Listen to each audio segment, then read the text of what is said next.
Good afternoon. Welcome to Ask Ashley. I am your host, Ashley. And here is where we do a live Q&A where you ask me your crochet business questions and I answer them for you to the best of my ability. And if I do not know the answer, I try to point you in the right direction. I usually have Sierra with me today, but she is getting ready for the Makers Retreat coming up. I'm not exactly sure of the dates, but she's doing it now. So I don't know when everybody else is doing it, but she is doing it now. So she is out of town. So it is just me today. So please give me a little bit of grace while I try to manage and run at the same time.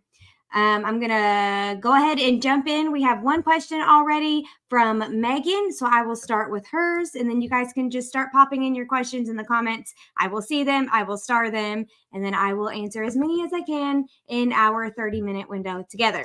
So the first question is from Megan and she says, I'm struggling with marketing. Megan, you are in the right place. Marketing is my favorite topic. Would you recommend setting a social media schedule like every 10 posts about Y item? My default is post once and never again, which I know won't work. Okay, very good instincts, Megan. Your instincts are in the right direction. So you do want to have specific topics that you promote on a regular basis. Now, I dive in deep to this in Crochet Boss Academy, but I'm going to give you a very good free resource.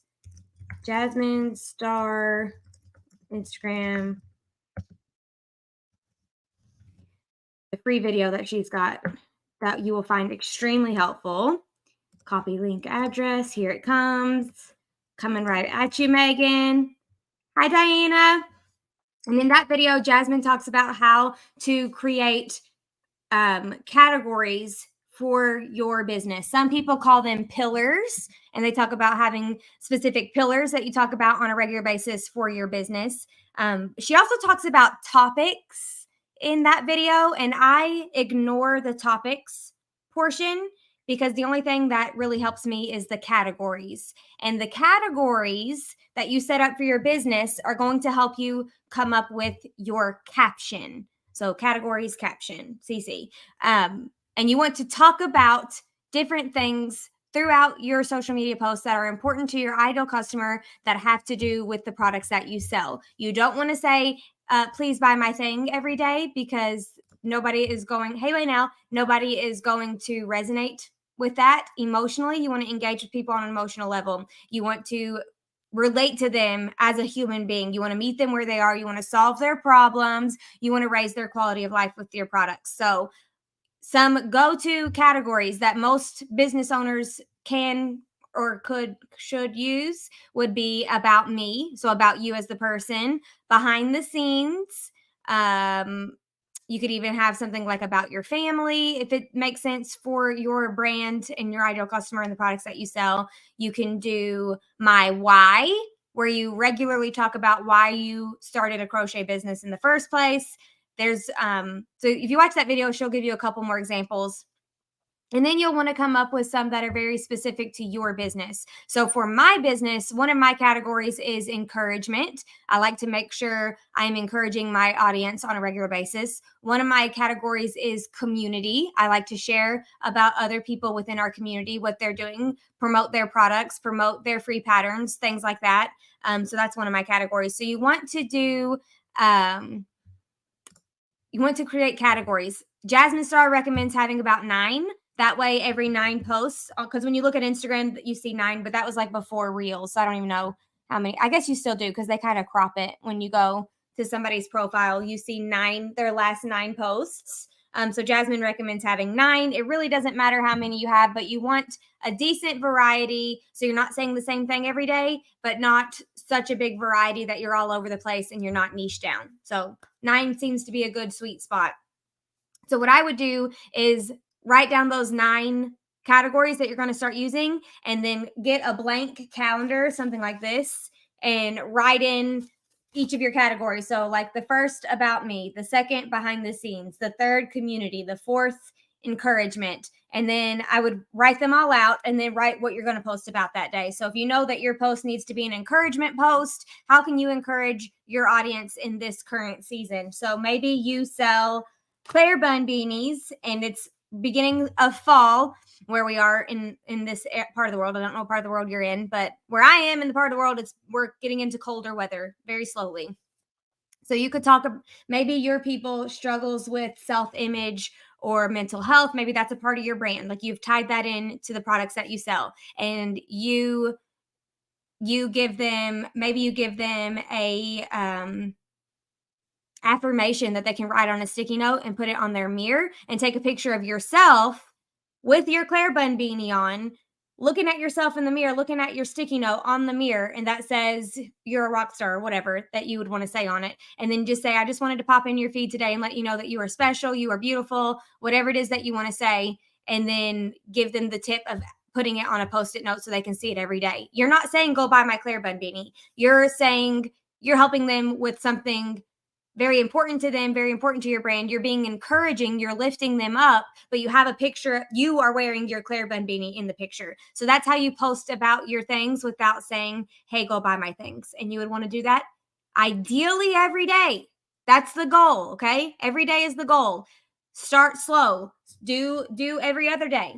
Do every 3 days. Like whatever it is you need to do, you could fill out your calendar and start slow. Another tip for if you need ways to come up with what to post on certain days is the 2023 content calendar. You can get this by going to acraftyconcept.com/content calendar. And I'm going to pull it up for you. You can get the free version of this booklet through that link, or you can get the book here by going to this link, printed calendar. It's on Amazon. We're halfway through the year, almost over halfway through the year. So if you wanted it for the rest of the year, still a really good tool. I will be coming out with a new one for next year, but what I would do is go to September and then look at the social media holiday. So these are just really easy, almost like generic ways that you can post on certain days. So the 16th of September is National Dance Day.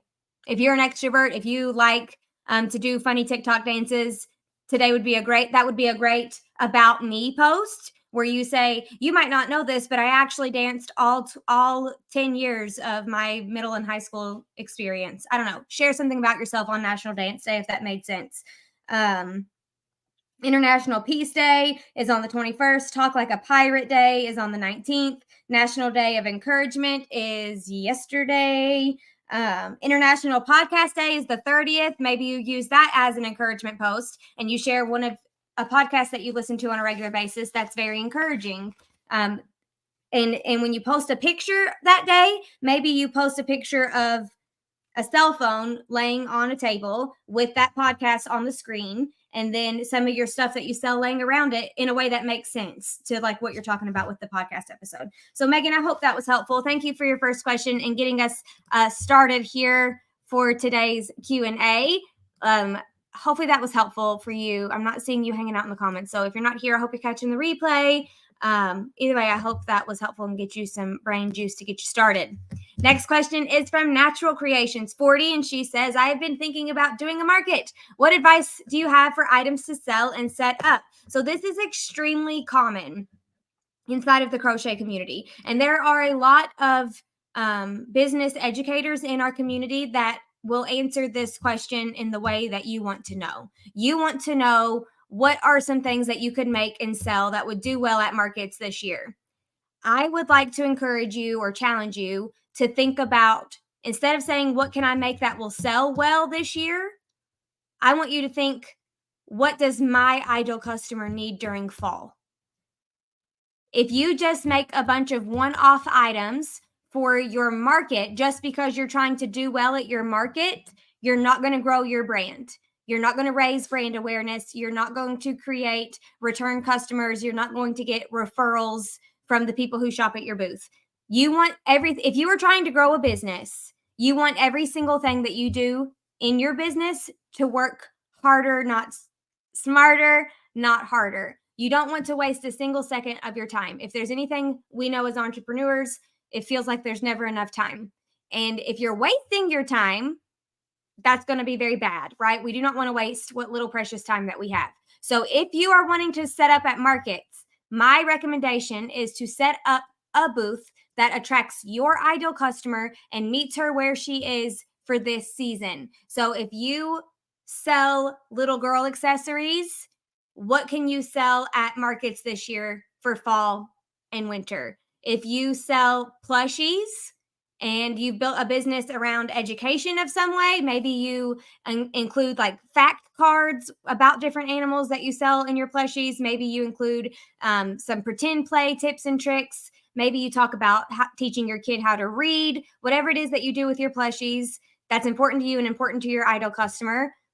Do that at your market. Don't just make bumblebees because they sell like hotcakes. If you sell boho baby girl accessories and you want to make rainbow bumblebees for your market, you're probably going to sell your rainbow bumblebees, but those customers are never going to think of you again after that. Or they do think of you again and they come back to your shop to buy more rainbow plushies and you don't even have those in your shop because that's not a part of your brand.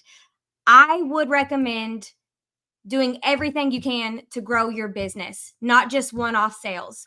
Think of the big picture, think of the long term. So whatever it is you want to make and sell at your market, make sure it's things that your ideal customer needs during this current season. Make sure everything is ideal customer specific. You're welcome, Megan. Okay. Hopefully that was helpful. I know Natural Creations 40, that probably wasn't the answer you were looking for. I know that you want me to tell you things that sell well at markets just because they sell well at markets. And I'm probably not your gal for that. My guess is bumblebees. Everybody's always posting those. Everybody's saying those do really well. When I used to sell at markets, I used to make plush donuts. And it was a big attention grabber. People loved that. People loved the plush donuts. I know a lot of the plushies do well from what I've seen. But you want to set up your booth to attract your ideal customer. So if you want to be known for boho baby girl accessories, that's what you need to sell. You need to sell boho baby bibs, boho baby purses, boho baby passy clips, burp cloths, whatever it is, maybe even some nursery decor. That's what you should sell at your market if that's what you want to build your business around. You're welcome, doll. Hope that was helpful. There are other educators that would answer your question probably the way that you were wanting to have it answered. So you could ask inside of the Ashante Crochet Facebook group what those people's best sellers are. If you just want like a generic idea of one-off things that you could just make to sell at a specific market to make some extra cash one time and then be done with it. If that's your why, you do you. There's no right or wrong way to sell crocheted things. So that would be my suggestion for that. Okay, Michelle says, I have been seeing so many people having so many different Etsy bot issues, giving me a lot of second thoughts on starting my shop, as in bots taking items out of shops and putting whole on hold. So if anybody's putting your shop on hold, it is Etsy. If it's a bot, it's an Etsy bot. Like they have done it deliberately. It's not like hackers getting into your Etsy shop and putting your shop on hold. Shops go on hold almost every time now. And I think I talk about this like every single Ask Ashley. So if you want to catch a replay, there's chapters to show you where I talked about it at like which times you could jump directly to that. But people who open new Etsy shops, their shop goes on hold almost every time, almost immediately. It's a security measure, and I explain it in other videos. I don't know about shop bots other than Etsy itself, that's part of their system now. Like they do that deliberately. They do it on purpose. If you need to get your shop not on hold anymore, not a hold on your account, you have to keep messaging support repeatedly. Like you just have to become a thorn in their side until they help you. I don't know if you've got anything else specifically. I received an email. No, that was an Instagram problem, not an Etsy problem. Ooh, this is good. I'm going to share your comment, Alicia, after I finish hanging out here with Michelle. When it comes to being scared to open your shop, if you have the capacity to take on more orders and you sell handmade things, I believe you should have an Etsy shop. Hands down. I will always believe that until they do something unbelievably drastic that will make me not believe that anymore. But up until this point in my career, if you sell handmade things and you have the capacity for more orders, you should be on Etsy. Why? Because they have billions, 2 billion maybe, customers already shopping on Etsy.com. People who will never find you off Etsy. They will never cross paths with you on Instagram or TikTok or nothing like that. The only place that they are going to potentially see what you sell is through Etsy. So this is the perfect scenario. A stranger goes to Etsy.com. They type in linen messy bun beanie. They see your picture. Your picture catches their eye. Yes, there's 50 linen messy bun beanie listings on Etsy right now on the first page. Most of them crocheted, but they see your picture. Your picture catches their eye. They click on your picture. They flip through your pictures. It looks gorgeous. It's exactly what they wanted. You show them in different pictures that really helps them understand it. You have a video that shows them so they can get a better idea for the drape and how to put it on, things like that.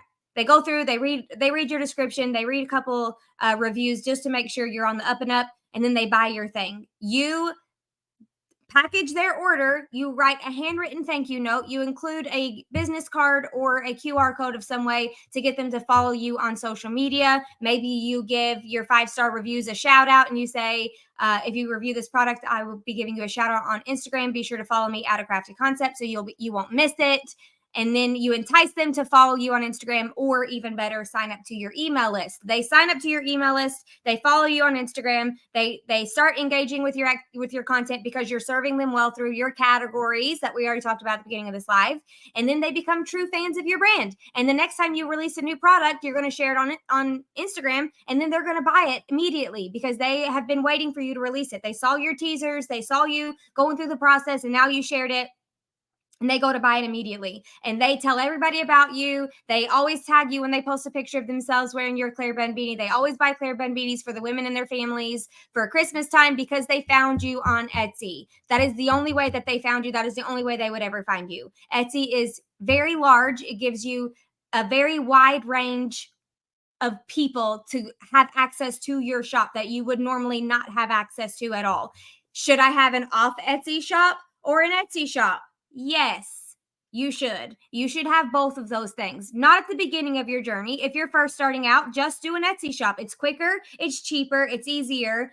Those 3 things are going to mean you're going to actually do it. Because if it's too slow, too expensive, or too hard, you're going to get overwhelmed and you're not going to do it. That's why I suggest starting with Etsy. But once you get in a good rhythm and your Etsy is slow or smoothly sailing, right? Getting consistent sales, getting Etsy strangers, but also the people that you've been sending to your shop. So you've built up your Etsy shop. Now it's time to add your own off Etsy site. Then when you have your Etsy strangers that become true fans of your brand, you can direct them to your off Etsy site the next time they want to shop with you. You can entice them, say, hey, this is the shop on my website. It's 10% off this week only. And let them know that you have an off Etsy shop now. Make it a big deal. Do like a grand opening. Let them help you decide some of the design elements, like which photo should be the thumbnail, or if you should have, when they hover over the button, it changes colors. Like help them put up polls, post things on social media. Let them be involved in the process of you designing your new off Etsy site. Get them excited with you. Then when you have your grand opening, show them where it is.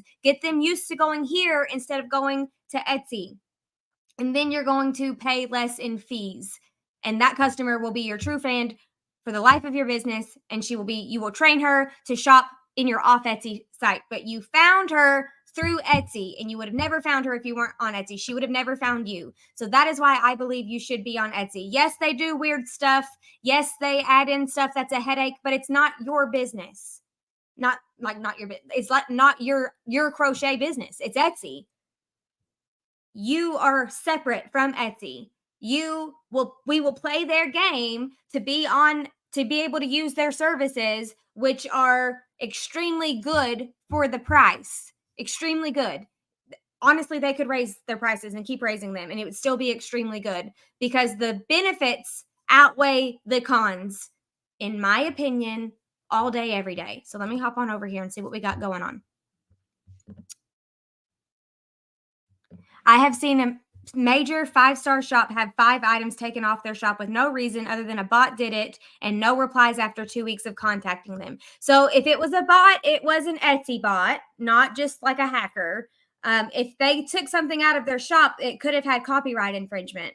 If they stole the design of another Etsy seller, that Etsy seller can report them to Etsy, and Etsy will automatically take that listing down for 10 days. And then within that 10 days, you have to prove that you did not copy them. And if you don't, I don't know if you're able to put it back up again or if it's just done after those 10 days. But copyright infringement is taken very seriously. If you sell Disney things, Pixar things, Taylor Swift things, Bluey things, you are at risk of getting your shop shut down. You are at risk of getting your products taken down if they are copyright infringement.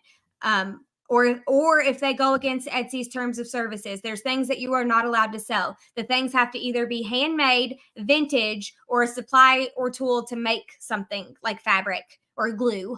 That's the only things that you're able to sell on Etsy. If you sell something that's not a part of their terms and services, or if you're selling stickers, but you don't put the production partner on there. Like I get my stickers printed through Sticker Mule, so my production partner is Sticker Mule. I don't print my stickers; I design my stickers, order them through Sticker Mule, and then I ship them out to my customers. So if you're breaking the rules, they will take your listings down. These are all things to think about. Okay, hopefully that was helpful, Michelle. Thank you for your question. Alicia says, once I niched down to what I wanted to make for moms and babies and kids, I started selling like hotcakes instead of making hats of baby blankets, etc., in different colors. So there is just a cosign. The nicher, the better. The easier it will be for you to run your business. The easier it will be for customers to know that you are their go-to gal. The easier it will be for them to remember you, to refer you to other people, all the things. The nicher, the better, all day, every day. Okay, let's keep it going. Is 2 to 4 weeks a bad turnaround time for made to order plushies on Etsy? I won't have the yarn on hand, so it would need to be ordered. Can take up to a week and a half to come in. Thank you. Yeah, Krista, it's not ideal. It's the smaller your turnaround time, the better. Unless you were making something extremely custom, like a doll that looks like your child with like different skin things, or like maybe she's got freckles or blue eyes, you know what I mean? Like if you made it extremely custom, those things, most customers expect that to have a large turnaround time. Other things like just a bumblebee or like a unicorn doll, whatever, you don't want. I feel like this is just my opinion, but 2 to 4 weeks is kind of large. So I would suggest having one on hand. You can, so if 2 to 5 weeks is your 2 to 4 weeks is your turnaround time, maybe you have one on hand and you set it to 1 week turnaround time or 3 to 5 days. And when that one sells, you ship it out, and then you immediately start making the next one. Like order your stuff, start making the next one. You'll have to time it out perfectly. It's going to be a little bit of a like brain teaser situation. But you're going to have to think ahead, and then you might have to adjust your turnaround time. As like if you sell 2 or 3 of them really quickly, adjust your turnaround time. Always crank up your turnaround time. If something has gone viral and you're getting sales like hotcakes, crank up your turnaround time every time. Do not stop it, because that will cut yourself off at the knees. Keep extending your turnaround time. When my shop went viral back in 2018 or 17, I don't even know, 17 or 18, my turnaround time was 12 to 14 weeks for a Claire bun beanie. 12 to 14 weeks. They were ordering them in December. They were not going to get them till April. They were fully aware of that turnaround time, and they still purchased them anyway. It was insane, and it was awesome, and I loved every second of it. So I'll keep an eye on it. If stuff's blowing up, raise your turnaround time. But if you can have one on hand and then do it again. So do you live out of the United States, Krista? Are you in the United States? Where do you get your yarn? Do you get yarn from Joann, but you don't live near Joann? Do you get them from like We Are Knitters or one of those brands? It's not a big box store. I would suggest, Krista, having some yarn on hand. And if it's a storage problem that you can't store yarn to have on hand, I would suggest only using yarn that you can get to within 30 minutes of your home. That would be what I would do if it was me selling finished pieces today. And those were my issues. That's what I would do. So if you don't have as a finished piece seller, you need to be able to get your yarn quickly. If you can't get your yarn quickly, your turnaround times are going to be too high and you're risking it. Like things could still happen. Package could get lost. Like I don't like relying on somebody else's what is it? Do goodness for my business to succeed. That stresses me out really bad. That takes more of the control out of your hands and puts them into somebody else's hands that doesn't even know you exist as a human being. Like they don't have no idea who you are. So that would make me very nervous. So I would try to either have yarn in stock or you only use yarn that you can get to quickly. Do you want to let me know if it's a space issue, Krista? If that's why you don't like to buy the yarn in advance? Or maybe you have 150 different color options and you need to limit it down to like 8 to 10. Maybe that's the problem. Maybe you're offering too many colors right now and it'd be impossible for you to have all of that on stock because it's way too many. So you need to niche down, limit your colors to what your ideal customer would like. The best story that I have to talk about how to limit your colors is I was building a brand called Wild Grace, and it was going to be my sample shop for Crochet Boss Academy and for like educating crochet business owners. I wanted to have a finished piece shop. I very quickly learned that I cannot manage a billion businesses at once. I have no passion for selling finished pieces anymore myself. So that business just wasn't, I had to shut it down pretty quickly. But when I was creating the business, and I still have it as a sample, I can still show like the branding and stuff. And I talk about it a lot inside of Crochet Boss Academy. So it's really handy that I still have all the things that I did. I just don't make and sell the pieces anymore. So I was debating between two colors of yellow.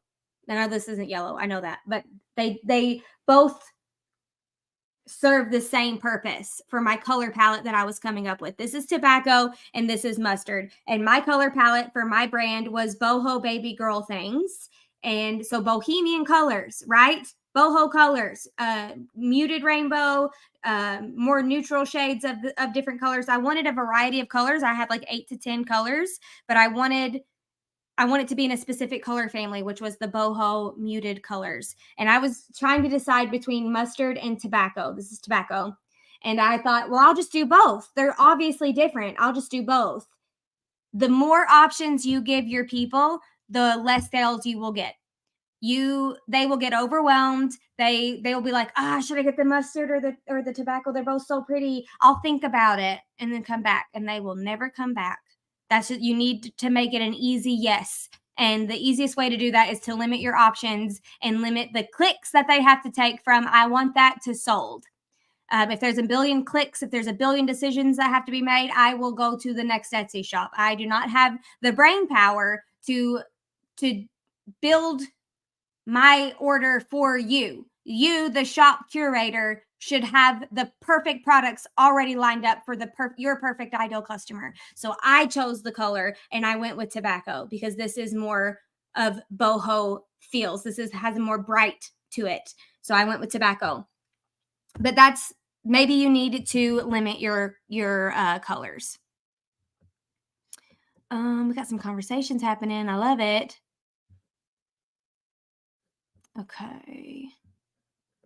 I don't think Krista gave me anything. Okay. I think I need to narrow down my colors. That might be the reason why I can't keep the yarn on hand because there are too many choices. Thank you for your help. My pleasure, Krista. And also I have a tutorial on YouTube for how to make your own color chart. That might be helpful for you. I'm going to try to find it for you. Color chart and grab the link. And then we're going to answer one more. Here we go. I'm going to give you the one for how to use the template. I didn't mean to click on it. So I have a free template. If you go to that video, it'll give you the link to the template and everything. I just put it in the comments. So let's do one more question.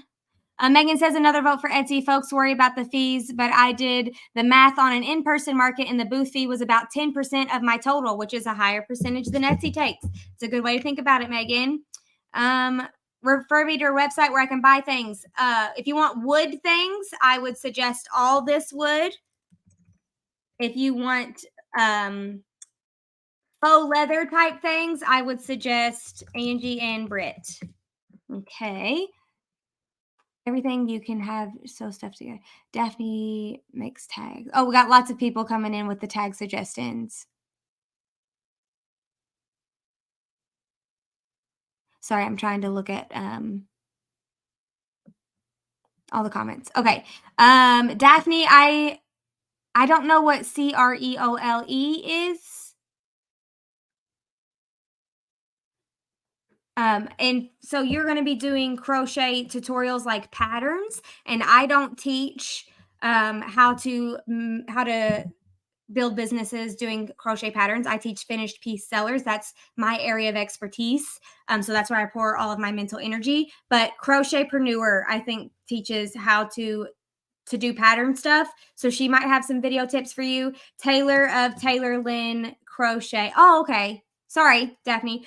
Taylor of Taylor Lynn Crochet. Check out her YouTube channel. She's got some older videos where she talked about how to do filming things like overhead filming, which I think is what you're going to need. So definitely check out Taylor Lynn Crochet here on YouTube.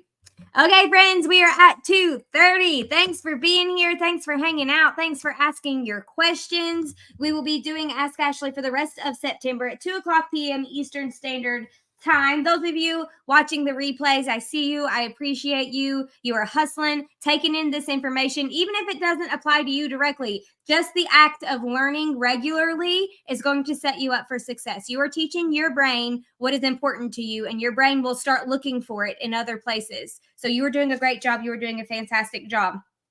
Yes, rest of September, we will be at 2:00, probably in October too. Maybe even through the rest of the year. Might stick to 2:00. I might can go earlier at the end of the year once we go on fall break or winter break for homeschool. We might could go back to the earlier time. But for now, with Ava's homeschool schedule, 2:00 is a good time. I'd love to know your preference, and especially if you're watching the replay. Are you a 10 a.m. Eastern Standard Time gal or a 2 p.m. Eastern Standard Time gal? If you just want to pop those up in the comment section really quick, I'll just hang out for another couple minutes just to get an idea. Obviously, if you guys are hanging out here, you might be 2 p.m. gals. You can let me know on Instagram. I'll post a poll. I'm going to do it right now because I always say that in my stories. In my videos, I say I'll post a poll, and then I never do. So I'm going to take a picture of myself doing a live. I'm going to post it in Instagram. Whoa, my teeth look super white. Okay. Poll question. When is the best time for you to catch me live? Exclamation point, question mark, because I am enthusiastic. 10 a.m. EST, 2 o'clock p.m.